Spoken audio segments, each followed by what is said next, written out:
Let's talk about the Poppy War. So this book was published back in, I should know this already. I didn't do my homework. Don't come after me. 2018. Okay, so this was published while I was still in college.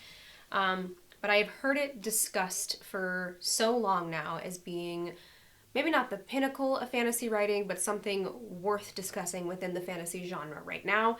And as I said, I have just been so busy the last few years, I have not had time to get to it until now. And what a book this is. The way I think I want to do these reviews is to start with a spoiler-free review, talk objectively about what I think of the book, and then add some of my subjective thoughts, tell you my overall rating, and then I will give you a warning when I am getting into spoilers, and I will discuss my spoiler-filled thoughts about this book. So, let's go ahead and just get right on into it. Objectively, this book is brilliant. R.F. Kuang is brilliant as an author. She is also, and this book is also, absolutely brutal to read. It was a disturbing, brutal read that also managed to be both heart-wrenching and poignant and just an incredibly insightful, complicated commentary on humanity and war. And it was hard to read at times, but at the same time, I kept coming back to it. I continued to return to it. I didn't want to put it down. I thought it was excellently done. So, overall, objectively, I think what she has managed to accomplish in this book is so impressive, and there is such merit in this book rising to the top of discussions for the past several years in fantasy. I think the way I want to start doing my ratings, because usually it's all over the place and I kind of base it off of like, oh yeah, this is just kind of how I felt about it. This felt like a 3-star read. This felt like a 5-star read. I want to start kind of breaking those stars down a little bit more. So I'm going to start with a star for character. Every single character in this book is morally gray, complex, multifaceted, excellently written. Rin, especially, the main character, managed to be just this wildly interesting character while also feeling relatable, but also not relatable. I was caught between rooting for her and being just terrified of her and the choices that she might make. I watched a video recently by, I believe it's Jed Harn, talking about how so many of these fantasy protagonists that we latch onto, that we follow their journeys, or that we want to follow their journeys, it's because they are inherently contradictory. So he gave the example of, I always say it wrong, Quoth from The Name of the Wind, but how his character just embodies so many contradictions, and that's what makes us want to follow them, because they feel human. We understand that we ourselves contradict our own natures, our own temperaments constantly. And this was captured so well in Rin's character. She is both heartfelt and sentimental, and maybe not sentimental, but she has a heart and she has sympathy and grief for everything that's happening around her, while also managing to shut her emotions off and just be this brutal warrior that she has to be. So she was really interesting to follow, and again, like I said, I was consistently caught between just cheering for her and also being so scared of what she was going to do next. So she was incredibly written and the perfect lead for this kind of story that Kuang is trying to tell. The side characters too were also super complex, also morally gray, multifaceted, interesting to read about, and the cast as a whole felt very diverse and very balanced. I didn't feel like there were any characters that were repetitive or any that could be combined into one character. Every single person that was on the page had a purpose for being there, and they all balanced each other out very well as far as strengths and weaknesses, talents, specialties, all of that. So overall, I thought the characters were excellently done, and I would have to give this a full star for that. The plot I don't have a ton to say about, but I think that I also want to give a full star here. It starts as a military academy story and quickly turns into this very in-depth commentary about culture and war and religion and humanity, asks a lot of really interesting moral questions, And it was just one of those where even if I wasn't like absolutely dying to get back to the book plot wise, I wanted to keep reading because it was interesting enough. It was intriguing, it was well paced, and I'll get into pacing in a second. But overall, yeah, I think this gets a full star for me from plot as well. Another star that I want to start incorporating into this rating system is a star for pacing. That's something I have started paying a lot more attention to as I've been reading over the years, whether something is paced really well, whether it's not, what each book kind of needs to be paced like based on its genre and what it's trying to accomplish. And with this genre and what this book is trying to accomplish, I think it was expertly paced. I was consistently impressed by how she managed to either skip or stretch time within a matter of sentences. She just did a really good job of pulling you along through the story at an even pace, but where the escalation feels natural and inevitable. Just know it's going to continue to be bigger and better as you go on, but not in a way where it feels rushed. It, again, the word that keeps coming to my mind is inevitable. You know it's going this direction, and she brings you along at a steady pace to get there, so it feels earned. The other star that I want to focus on, or the fourth element I want to focus on, is setting and immersion. I don't know that there is anything particularly special about this world. It's not like some of the fantasy you would read to go to escape to. Because it's so based in history already, there's nothing necessarily that feels overly whimsical or striking, but at the same time, I don't think that's what this book was trying to do. So I'm still impressed overall by it. The setting and the world building was immersive enough that I felt like I was there with the characters, reading and experiencing along with them. So even though it wasn't necessarily anything that stood out to me as being singularly impressive, it wasn't necessarily bad either. Again, I don't really have anything to critique or complain about here, just that if I'm looking at the idea of setting an immersion as an overall concept to pay attention to, I don't know that this was anything particularly special, but at the same time, I don't think it's really trying to be. So I'm guessing a full star for this one as well. I'm still figuring out this rating system, and I'll talk about that later. But moving on to the last element I like to pay attention to, or I'm trying to pay attention to. Her writing style. I really enjoyed her writing style.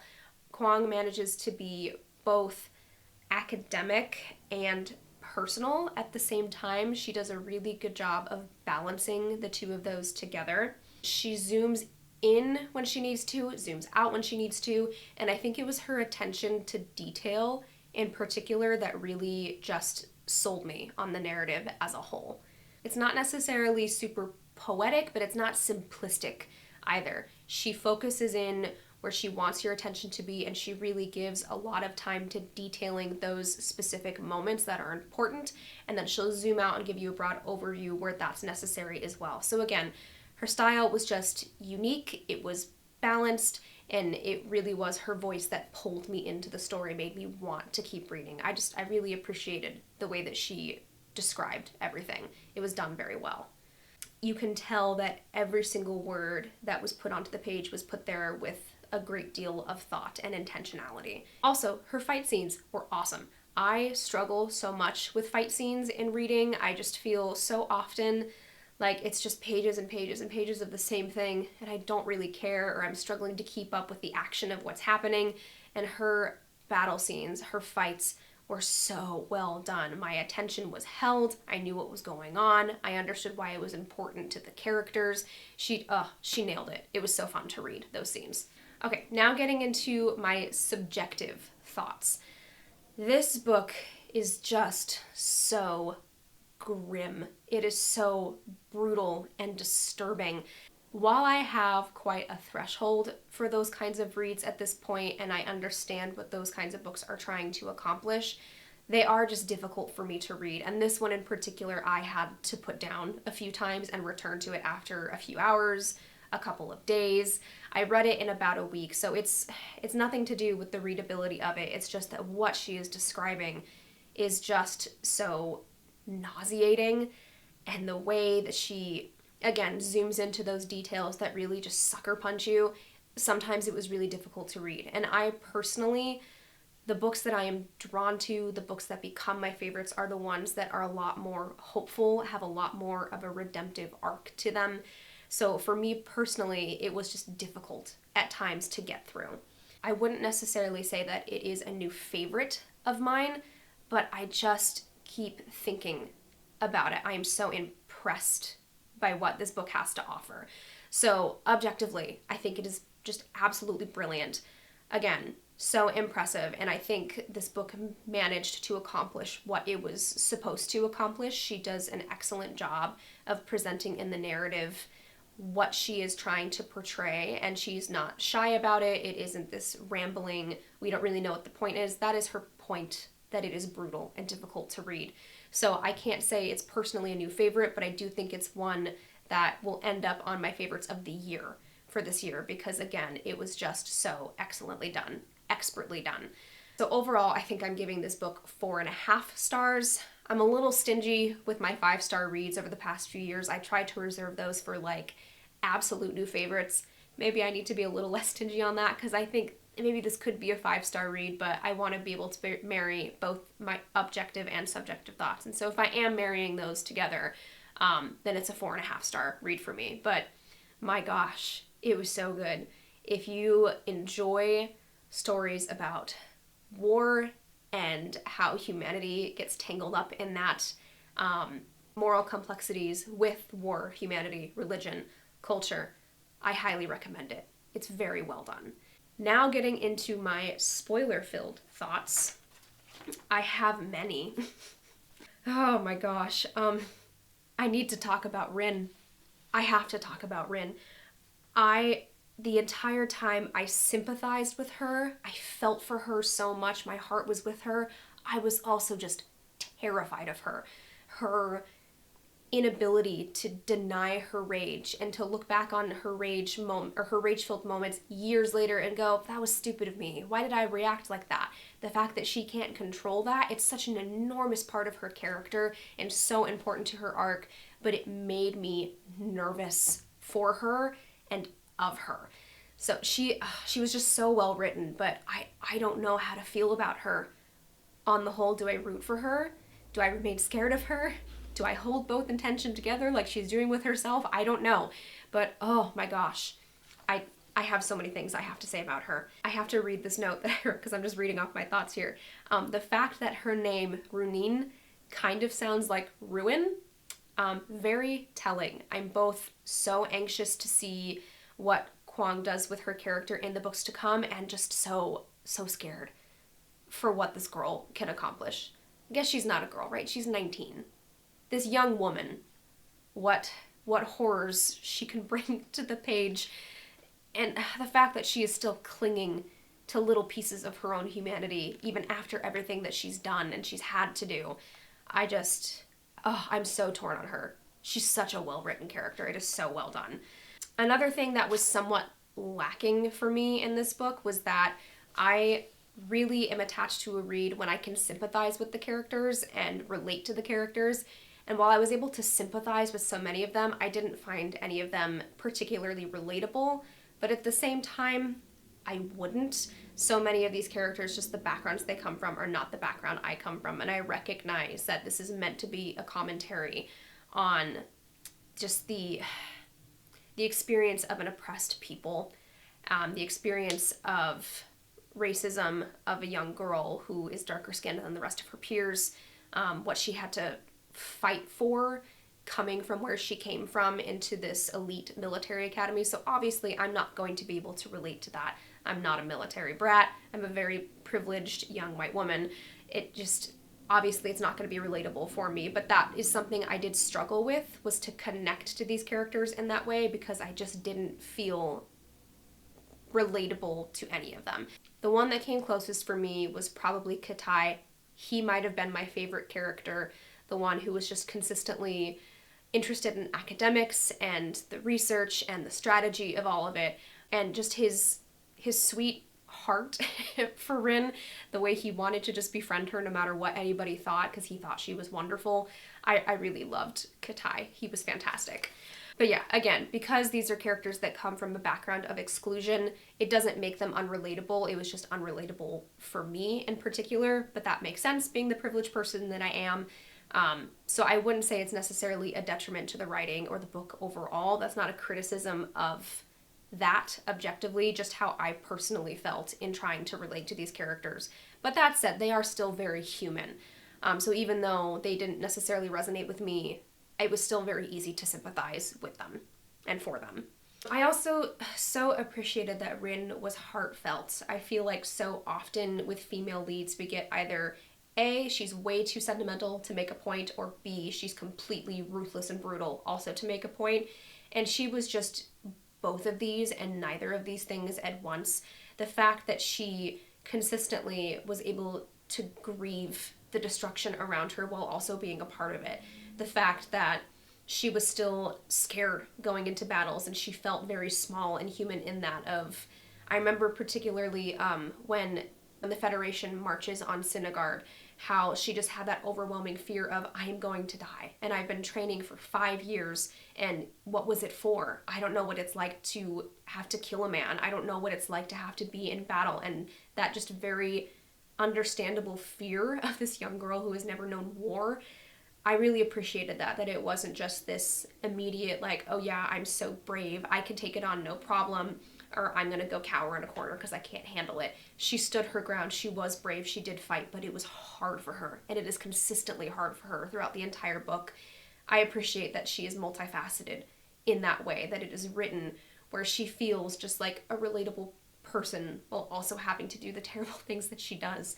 The note that I wrote here about her was the fact that she still grieved over carnage even when she was fueled by rage, that what blinded her more than her bloodlust and hatred was her grief and her desperate hope that she could save her people. That, I think that's what makes her character incredibly written to me. She also captures this well in the way that Rin notices beauty. She is constantly commenting on the beauty of her surroundings and the beauty of the people around her. Even though she hates Najah, she thinks he is stunning. Same with Alton. She's so intimidated by him, but he's beautiful. The Empress, that she, as she watches her go by in the parade, this long-winded description of her beauty and how it is timeless and just divine, and how she feels this feeling of, this is who I was meant to serve. She's got such an eye for the beauty of things around her, even as she's at a military academy, even as she is struggling with this bloodlust from the god that is calling her, even as she is in these horrific battles and war, she manages to find the beauty, and I really appreciated that about her character as well. She is a girl, she's a warrior, she's a friend, she's a spearly, she's a person. And I so appreciate that she was written that way. I get so weary of female leads who are, they just don't feel realistic. The strong female character that has become such an annoying trope in recent media. And I know we're moving away from that overall within the genre, and I really appreciate that. But this is just, it captures that movement away from that idea so well. Rin is so well written. 2 scenes that gave me just chills surrounding that multifacetedness of her character, particularly her not wanting to destroy but also being driven to destruction constantly. At the very end of the book, when Katai flinches away from her and cannot reconcile the person he sees in front of him with the friend that he knows, seeing what she has done and who she was in the past, because Katai was my favorite character, just that hurt to read, and it just, I felt chills everywhere, that of all people, even Katai looked at her and said, I don't know you. How awful. Oh, it's such a good scene, but it ripped my heart out. It was so hard to read. Also, before I mention the second scene, another point that I need to go into is how Kuang manages to portray the divine. Oh, it was so well done. Again, just talking about her writing style, she manages to make this just so compelling.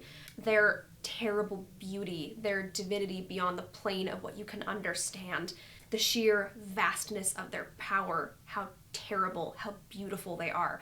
I'm playing around with religion and deities in my own writing, so I feel like I read this at the perfect time because I'm so intimidated by having to portray that kind of power, that kind of entity, because how do you portray a deity in the way that makes you feel both like you're connected to them and small? It's so difficult to do in words.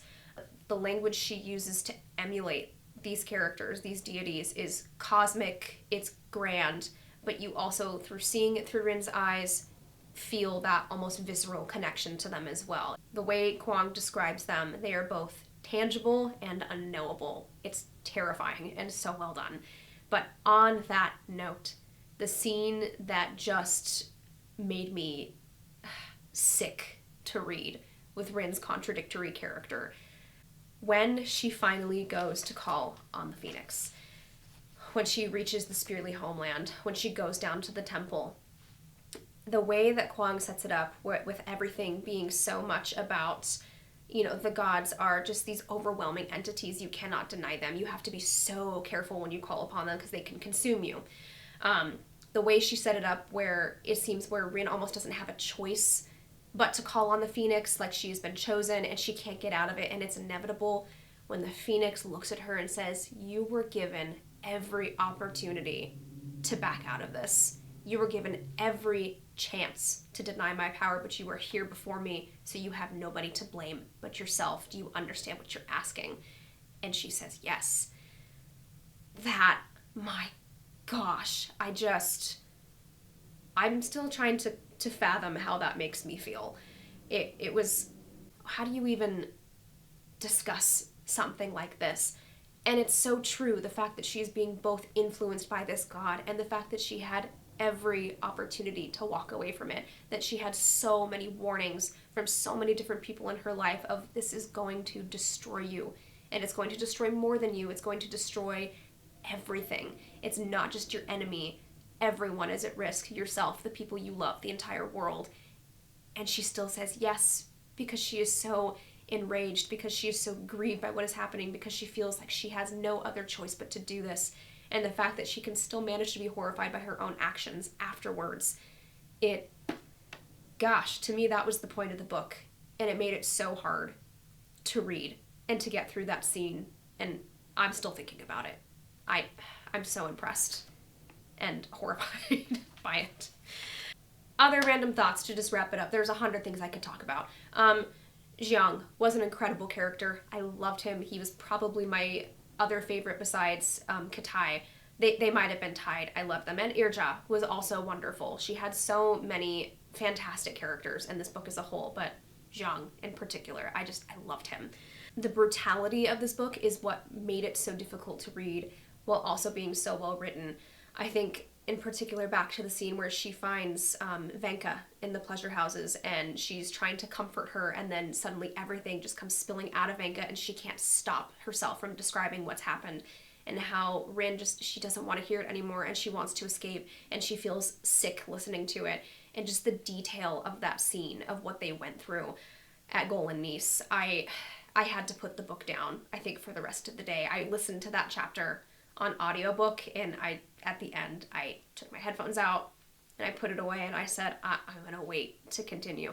And what makes it more horrifying is understanding that she lifted so many of these things from actual history. And I admit that I am woefully uneducated as far as Near Eastern history goes, and I didn't know that these massacres happened. And so understanding that this isn't just someone's sick, twisted imagination, but events that were lifted from what actual humans did to other humans, makes it all the more awful to read. But at the same time, that's what makes it important to look back on what has happened, to look forward to what could happen, to understand and connect to just the ancestry of humanity and what they are capable of, both good and evil. And yeah, it was sickening, but that's what it was meant to be. And it, again, just expertly accomplished. I know I'm going back to the same stock phrases to describe my reaction to it, but it's just, those are the words that keep coming to mind on the whole. And then again, because I'm looking at my notes and I do better writing than speaking, read to you some of my final thoughts that I had, because I think I, again, wrote it better than I could speak it. It is the brutality of this book that makes it so well crafted.